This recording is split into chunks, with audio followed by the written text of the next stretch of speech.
very little is actually known about the pyramids.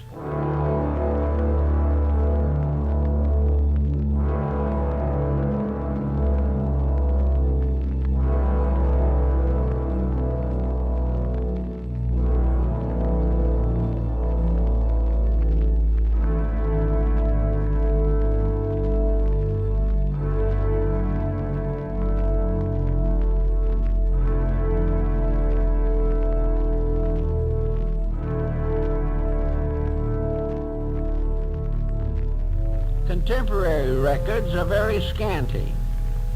They are mentioned by Herodotus in the 5th century BC. But for the most part, no one has an interest deep enough to attempt to investigate the circumstances surrounding the building of these great monuments.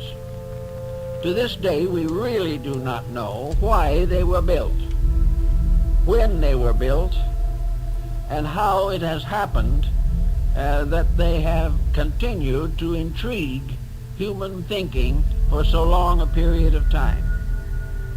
Perhaps the most simple beginning for the search for pyramids is to realize that the pyramid builders represent a period in the development of human society. Pyramids were built in many different places. Probably one of the most interesting groups right here on the Western Hemisphere, the pyramid towers and temples of the Aztec and Maya culture. A few years ago, enormous pyramids were discovered in central China. And we know that the ziggurats of Babylon and Chaldea were all part of this great pyramid building scheme of things.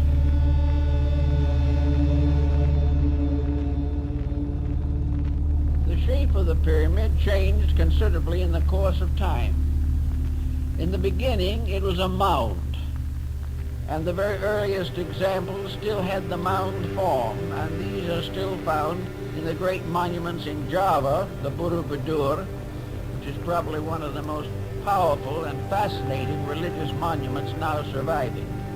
The Shui Dagon in Rangoon, the great cities of the Khmer culture of Indochina, Cambodia, and Laos, all of these have pyramid structures peculiar to them. The pyramid design occurs frequently and represents a basis of a great meditation picture. This has led some scholars to assume that the pyramids were meditation symbols, that they were created for the purpose of reminding the individual that there was a mysterious reality underlying all the temporal and changeable patterns of mankind. In the Asclepian dialogue, Hermes describes the fact that in a sense these buildings were memorials to the divine power.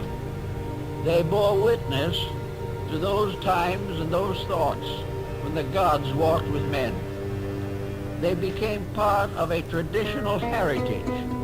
And if we study Neoplatonism, we will come to the conclusion that the gods who walked with men were actually the gods in men, that it was a divine level of insight which resulted in the great architectural feedback which we know as the pyramids.